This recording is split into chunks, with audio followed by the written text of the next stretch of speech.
operation started with the uprooting of the cotton stalks. For this work, a traditional tool, the kamasha, is used.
The story you are about to see and hear is meant to prove that man is so inventive that, once he applies himself, many problems can be solved.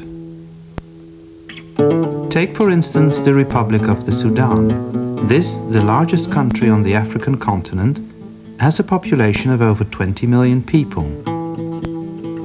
At the confluence of the Blue Nile and the White Nile, the nation's capital, Khartoum, is situated.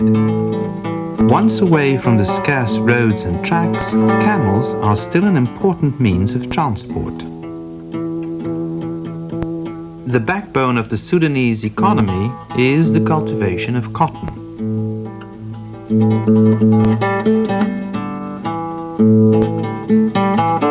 The traditional domestic fuel is charcoal or wood, transported to the populated areas all the way from East Sudan.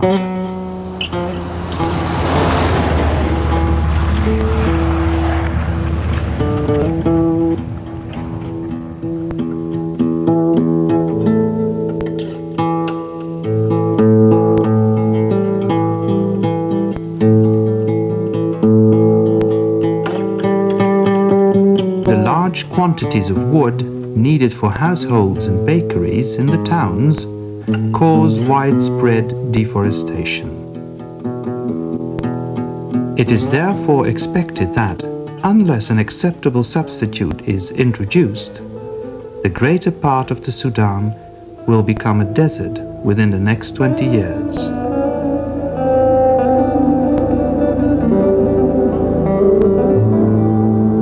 In 1985, 4 organizations, the Sudanese Renewable Energy Research Institute, the Dutch Biomass Technology Group,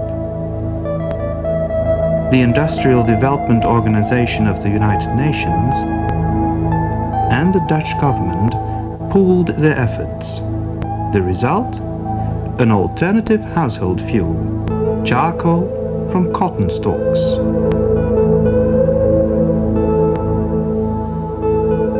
The Sudanese counterpart proposed using Rahat Scheme Corporation lands for carrying out the necessary tests. Both Rahat officials and local farmers were informed. The 2 villages of El Fao and Village 10 agreed to play a major role.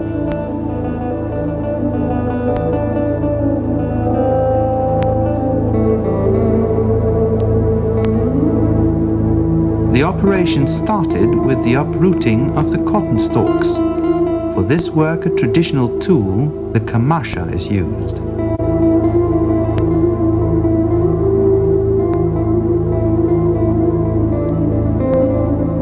this project, however, large quantities of stalks were required.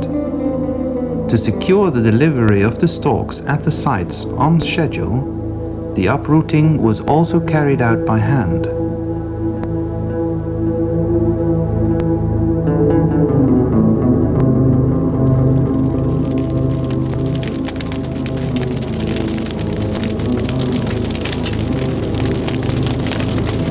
Normally, the stalks are uprooted and burned in large bonfires in the fields. Small amounts of stalks are sometimes taken home to be used as fuel for cooking and baking.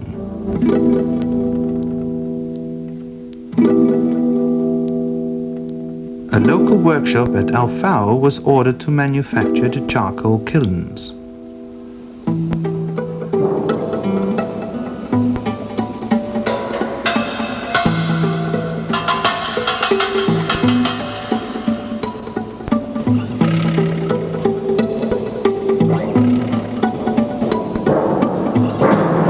These kilns are basically simple ovens in which the raw material can be transformed into charcoal. Every kiln consists of an open metal ring on top of which is placed a cover.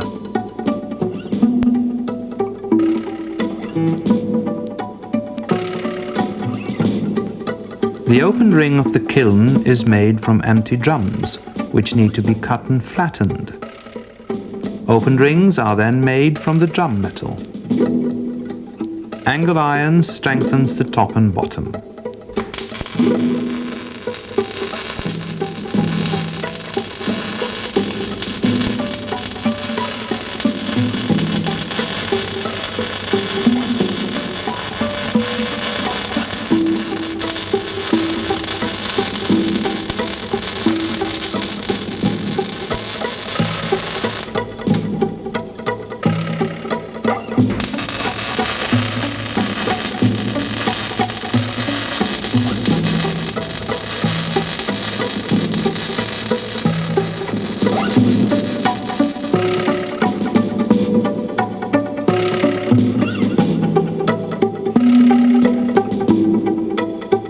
Both the cover and the chimney are constructed from new sheet metal.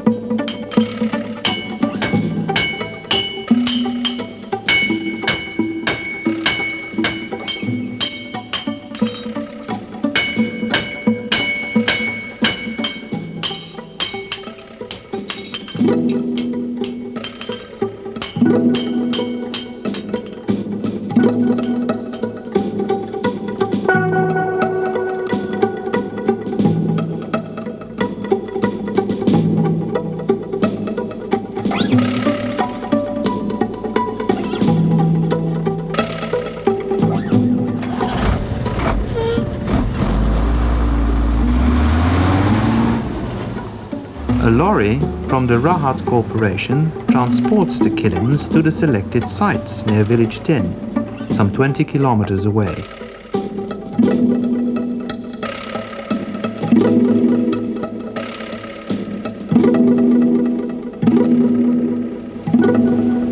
On site, the kilns are placed in a row and the carbonization is begun.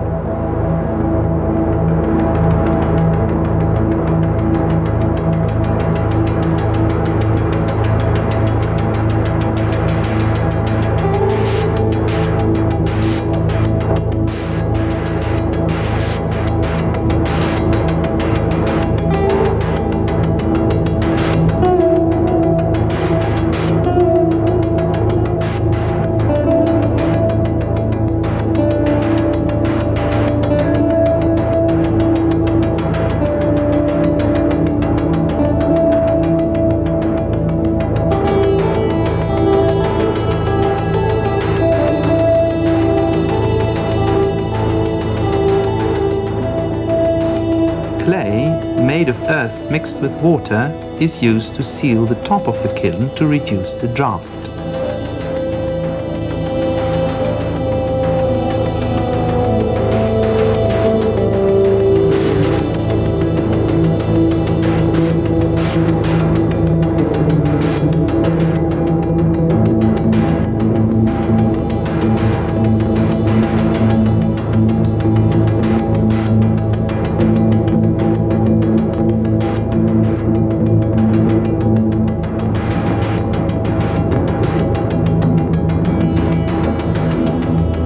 After the carbonization is completed, the kiln has to cool down during the night.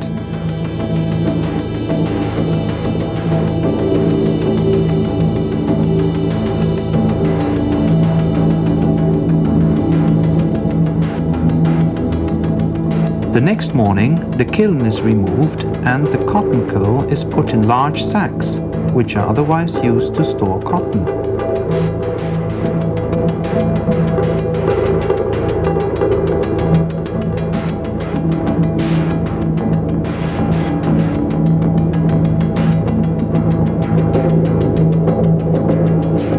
A group of farmers shows great interest in what has happened to the normally useless cotton stalks. In the meantime, large crates containing the Dutch briquetting equipment have arrived in Khartoum and have been transported to village 10, where the briquetting plant is to be installed. At the plant, the cotton coal is ground and then mixed with water and molasses. This substance flows into modified concrete mixers, 4 of which are placed in a row.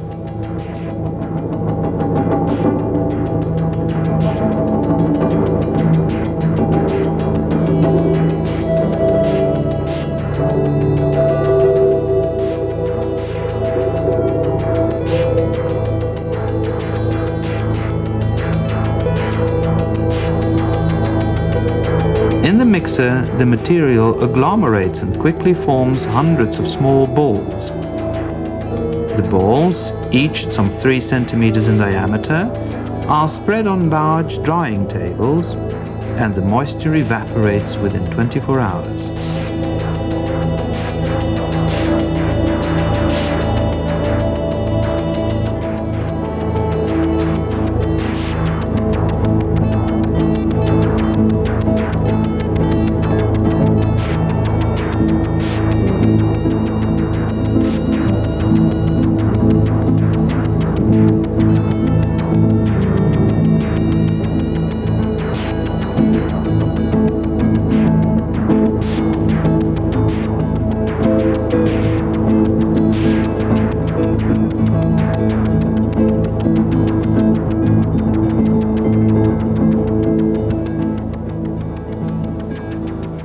Young donkey drivers transport the briquettes to the nearby market in village 10. The introduction of this new product meets with much interest from future consumers.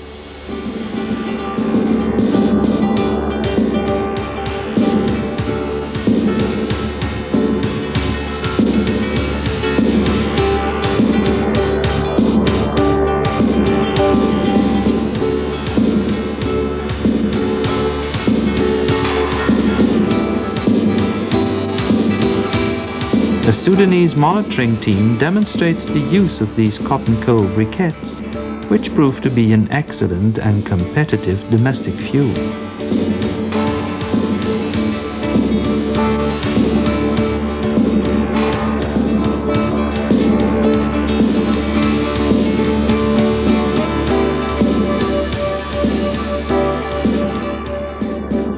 At a meeting with the cotton-growing farmers at the Rahat scheme headquarters in Alfau, the cotton coal briquettes and also some newly developed cooking stoves are demonstrated.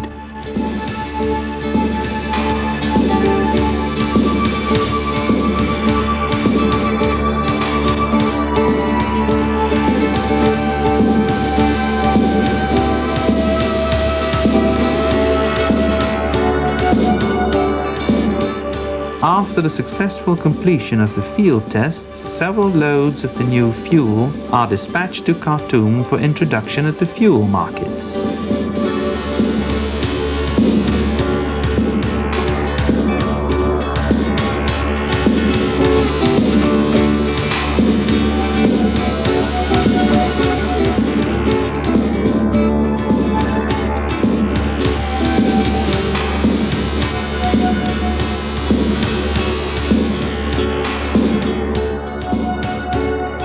In this project, it is once again demonstrated that cooperation between development organizations helps developing countries to solve their problems.